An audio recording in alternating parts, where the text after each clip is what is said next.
Picture yourself walking through the lobby of the Atlantis Royal Hotel sitting on Palm Jumeirah. What you rewatching right now is something Western news outlets simply won't tell you the truth about. A Russian billionaire is sipping coffee next to a British investment manager. A Chinese tech mogul is talking property deals with someone from France. An Indian cryptocurrency founder is hammering out an agreement with a Saudi royal family member. And here's the thing, they're not just passing through. They're relocating permanently. Last year, over 6,700 millionaires moved to the UAE. That's the biggest wealth migration happening anywhere on Earth right now, bigger than America, Singapore, and Switzerland put together. Now, every financial reporter from New York to London keeps telling you the same tired story. They say it's all about greed. According to them, these wealthy people are running to Dubai just to avoid paying income tax. They paint it as some shallow paradise where people buy luxury cars without sharing a penny with the IRS or British tax collectors. Western governments love this narrative because it makes the rich look morally bankrupt. But they're completely missing the point. The billionaires setting up their family offices in Dubai's international financial center are trying to dodge a 20 or 40% tax hit. When you're that wealthy, taxes are annoying, but they won't destroy you. You hire smart accountants to work around taxes. You set up trusts in offshore locations. You invest in tax-free bonds. If saving money was all they cared about, they would have moved to Bermuda decades ago. The real truth? They're not worried about making more money. They're terrified of losing what they already have. They're leaving because the Western financial system, once known for protecting property rights and following the rule of law, has completely changed how it operates. They're not chasing bigger profits. They're running from governments that might take everything they own. To truly get why they're so scared, we need to talk about what happened on February 26, 2022. When the world's richest nations froze. Russia's central bank reserves and grabbed yachts and mansions from wealthy Russian individuals. Every ultra-wealthy person on the planet felt a chill run down their spine. Whether they supported Russia or opposed it didn't matter. What scared them was what it meant for the future. For the first time in our modern world, Western powers basically announced that owning property comes with conditions. They were saying, you only own your stuff as long as we like your government's politics or agree with your personal views. The safe deposit box everyone trusted got broken into. Laws got replaced by punishment lists. This destroyed the myth of the Swiss bank account. For 100 years, Switzerland was where the world kept its money because it stayed neutral in every conflict. It didn't judge you. It just protected your wealth. But when America and Europe put pressure on them, Switzerland abandoned its neutrality. They joined in on the sanctions. Right then, wealthy people around the globe realized they had nowhere truly safe to go. Europe was no longer an option. If American authorities could make a Swiss bank freeze someone's money without even a trial, then Zurich became no different from New York. The billionaires looked at a world map and asked one straightforward question. Where can I keep my wealth safe from governments seizing it over political disagreements? Dubai was the answer. The UAE has positioned itself as the new Switzerland. They've taken an extremely neutral stance in global politics.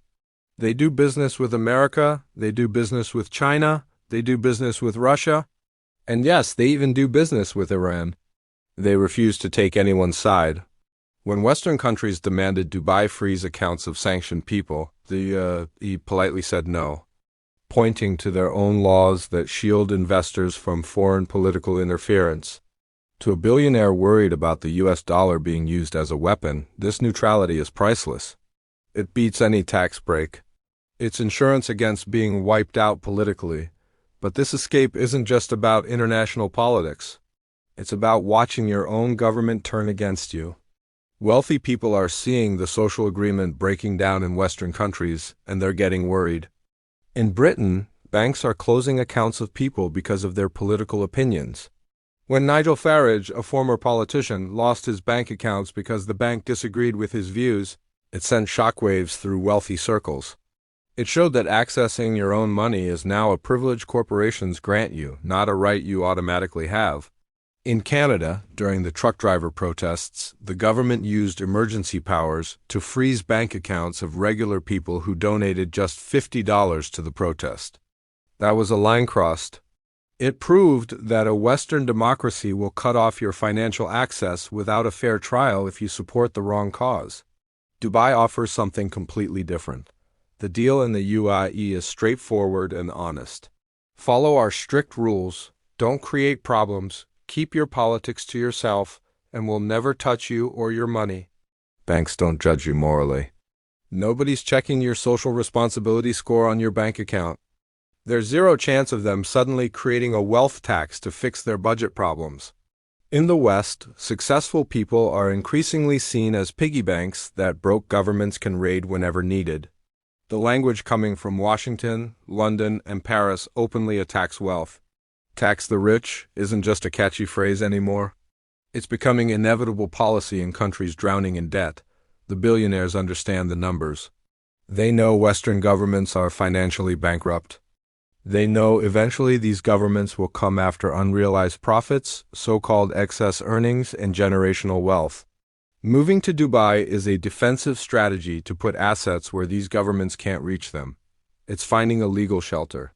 By becoming a tax resident of the UAE, a billionaire builds a legal wall.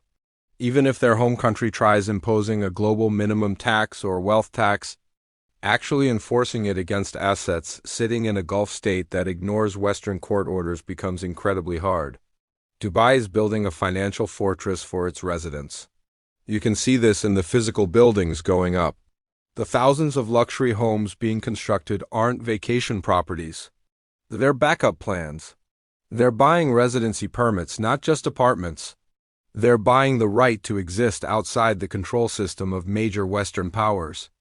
On top of that, Western cities are falling apart and driving them away.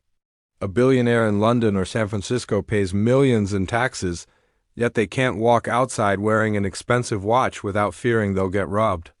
Police have stopped investigating thefts. Infrastructure is crumbling. Public transportation barely functions. The value they get for their tax money is now negative. They're paying premium prices for failing services. In Dubai, the streets are spotlessly clean. Crime basically doesn't exist. You could leave your laptop on a coffee shop table for an hour and it'll still be there. Airports run smoothly. Government services are digital and fast. For someone who values their time and safety above everything, the West has become impossible to live in, not because of high costs, but because of constant chaos. This mass movement is creating a new power center. We're watching the birth of a city-state for independent global citizens.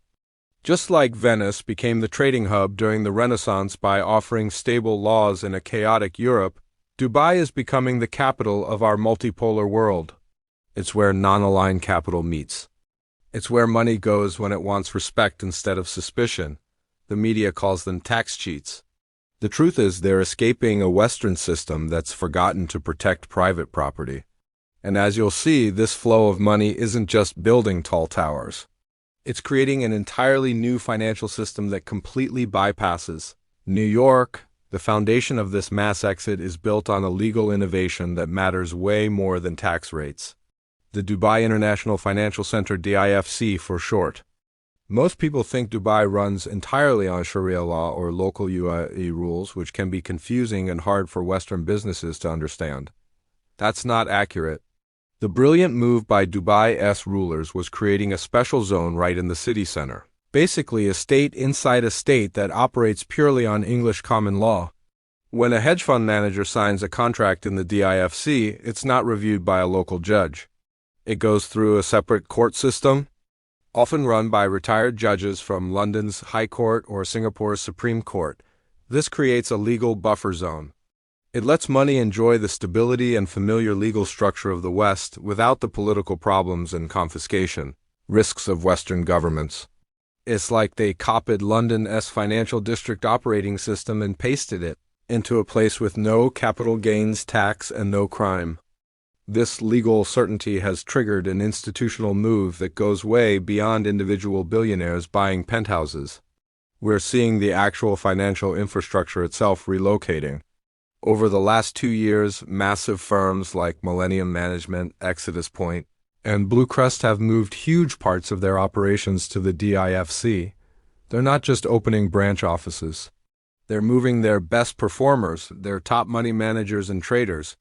What attracts them is the optimism gap. In New York and London, everyone's focused on managed decline. Conversations revolve around regulatory crackdowns, diversity requirements, and avoiding risk.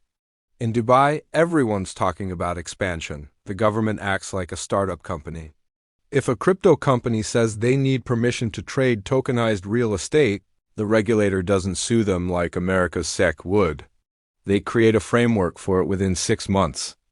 This brings us to the Golden Visa, probably the most successful government product ever created. In the past, residency was a bureaucratic nightmare tied to having a job. Lost your job? You had to leave the country. The Golden Visa changed everything by separating residency from employment. By investing around $550,000 in property, you buy a 10-year renewable residency that basically works like a lifetime subscription to the country. For the global elite, this isn't just a visa. It's a geopolitical insurance policy. It's protection against their home country losing its mind. Unlike the U.S. green card, which functions as a tax chain, forcing holders to pay global taxes on all worldwide income no matter where they live, the UAE Golden Visa is a freedom pass. It gives you the right to live there without forcing you to pay. It lets independent individuals structure their tax situation on their own terms. Many now use Dubai as their home base, spending the required 90 or 180 days there to establish tax residency, then traveling the rest of the year. It's turned citizenship into a product where customers shop for the best service provider. And right now, the UAE is offering the best service in the world. The most critical piece of this new parallel system is the Virtual Assets Regulatory Authority, VARA, while the United States runs Operation Choke Point 2.0, basically trying to cut the crypto industry off from banks. Meanwhile, Dubai has become the global storage facility for physical assets, especially gold. As trust in U.S. Treasury bonds weakens, something I've discussed before regarding dollar weaponization, central banks and family offices are buying gold again. Historically, London and New York controlled the gold trade, but geopolitical neutrality matters here too. If you're Russian, Chinese, or Indian, do you want your gold stored in London where the British government might freeze it? Absolutely not. You want it in a neutral location. Dubai has dramatically expanded its gold refining and storage capabilities. It's famous as the City of Gold for shoppers, but the wholesale reality is much bigger. It's becoming the main hub for gold outside G7 control. It enables settling oil trades in gold, completely bypassing the dollar. The Dubai Multi-Commodities Center provides infrastructure for this trade, totally independent of the Western SWIFT banking system. For the billionaire class, being physically close to these hard money flows is essential. They're buying physical gold and storing it in private vaults inside the DMCC free zone, making sure that even if digital banking totally collapses, their wealth stays accessible and liquid. This migration is also powered by the network effect. In the 20th century, if you wanted to do big business, you had to be in New York or London because everyone was there. Network effects are powerful, but the network has shifted. If you sit in the Four Seasons Jumeirah lobby today, more deals are happening there than in Manhattan. Why? Because people in Manhattan are obsessed with American domestic politics, the Federal Reserve, and culture wars. People in Dubai are focused on cross-border deals across the global south. They're doing business between India and Africa, between China and Saudi Arabia, between Brazil and the UAE. The BRICS alliance isn't just political meetings, it's real. Trade being coordinated from Dubai, billionaires realize that growth over the next 20 years won't come from the debt-loaded West, but from the resource-rich and population-rich East and South. Dubai is the world's hinge point. It's 4 hours by plane from 1/3 of the world's population and 8 hours from 2/3. By basing themselves there, they're positioning their family offices to capture growth in markets Western media completely ignores. Finally, we need to look at real estate as the new bank account. The explosive rise in Dubai property prices, up 20%, 30%, even 40% year over year in the luxury market, isn't a normal speculation bubble. It's a monetary event. When a billionaire buys a $50 million penthouse, they're not necessarily looking for rental income, they're looking for a deposit box they can actually live in. They're converting paper currency, which is losing value and can be confiscated, into a hard asset titled in a dollar-pegged location. The rise of branded residences, towers by Bugatti, Jacob & Co., Mercedes-Benz, serves this exact mindset. These are collectible assets. They work like fine art, and crucially, Dubai's property registry, while more transparent than before, still offers privacy that's disappeared in the UK with its foreign ownership register, or America with its Corporate Transparency Act. In Dubai, property is a real asset. In the West, property is a tax burden you maintain for the government. The real estate as savings approach is pushing the skyline higher, funded by cash buyers who have zero interest in mortgage or interest rates. They reparking money in concrete and glass because they trust the building's structure more than their home country's financial structure. The migration of billionaires to the Persian Gulf is a living experiment that challenges fundamental Western assumptions. For the last 100 years, the dominant story has been that liberal democracy is the only system that can sustain economic prosperity and innovation. We were taught that free speech, voting rights, and a free press were necessary conditions for capitalism to thrive. But the Dubai experiment is proving something uncomfortable. Capital doesn't care about democracy. Capital cares about good governance. The billionaires leaving London, New York, and Paris are essentially voting with their feet for a CEO-run state over a voter-run state. They've done the math and decided that an efficient, well-run autocracy offers better quality of life and higher asset security than a chaotic, divided democracy paralyzed by gridlock and populism. This is the UAE's grand deal. In the West, the social contract gives you the right to vote, protest, and criticize government on social media. In return, you accept high taxes, declining services, unsafe streets, and constant risk that an angry mob will demand your wealth be taken. In Dubai, the contract is flipped. You have zero political voice. You can't protest. You can't criticize the ruling family. But in return, you get zero taxes, perfect infrastructure, complete physical safety, and a government that treats you like a valued customer instead of a parasite. For the independent individual, the entrepreneur who believes they can solve their own problems if government just stays out of the way, this is a trade they're happily making in record numbers. They're realizing that political freedom, the right to vote, and economic freedom, the right to build and keep wealth, are no longer the same thing. In fact, in 2026, they're often opposites. This shift is driven by the visible collapse of government effectiveness in the West. When a billionaire looks at California's high-speed rail project, which has burned billions, taken 15 years, and laid almost no track, and compares it to the Museum of the Future or Burj Khalifa, they see a difference in civilizational energy. The West is drowning in procedures, environmental reviews, and lawsuits. The Gulf is defined by execution. The ruler decides, and the project gets built. This speed of action is attractive to the capitalist class. They see the West as a veto-ocracy where any tiny interest group can block progress. They see Dubai as a technocracy where the best technology gets implemented immediately to solve problems. When the UAE appointed a minister of artificial intelligence in 2017, the West laughed. Now, as Dubai integrates AI into border control, policing, and traffic management, while Western bureaucracies struggle with outdated computer systems, nobody's laughing anymore. Government competence has become the ultimate luxury. Beyond that, there's a cultural aspect to this exodus rarely discussed openly: ideological refugees. Many families moving to Dubai are fleeing culture wars just as much as tax wars. They're worried about their children's education.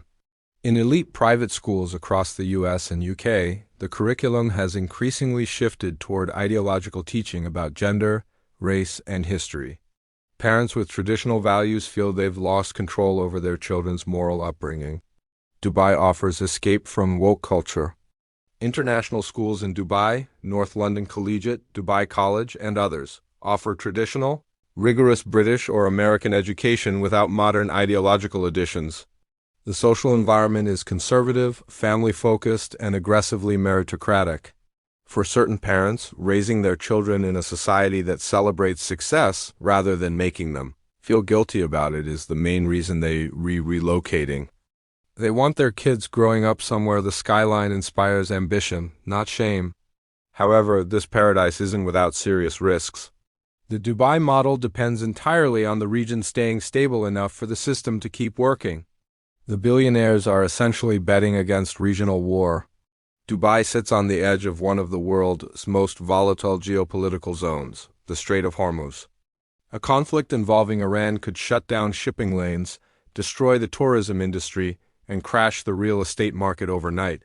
But smart money has hedged this risk. They see the UAE's neutrality as its protection. Because Dubai launders everyone's money, Russian, Iranian, Chinese, Western, it creates a mutually assured economic destruction scenario.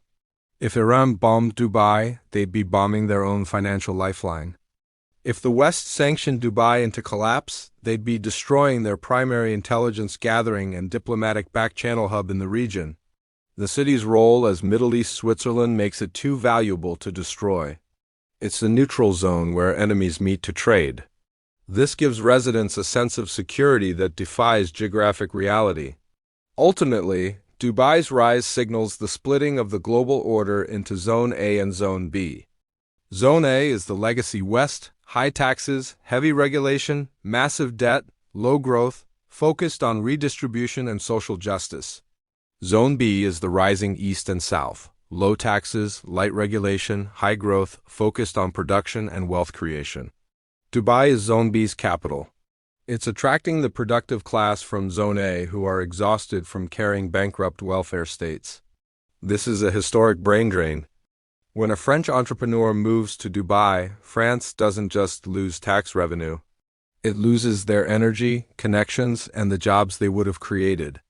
The West is bleeding its most vital resource, its risk-takers. And instead of competing by lowering taxes or improving safety, Western governments are building walls. Exit taxes, capital controls, and global minimum tax treaties, but capital is like water. It always finds the gaps. The billionaires in Dubai aren't unusual. They're the first wave. They're showing us that, in our digital world, citizenship is flexible. You're not a tree planted in one spot.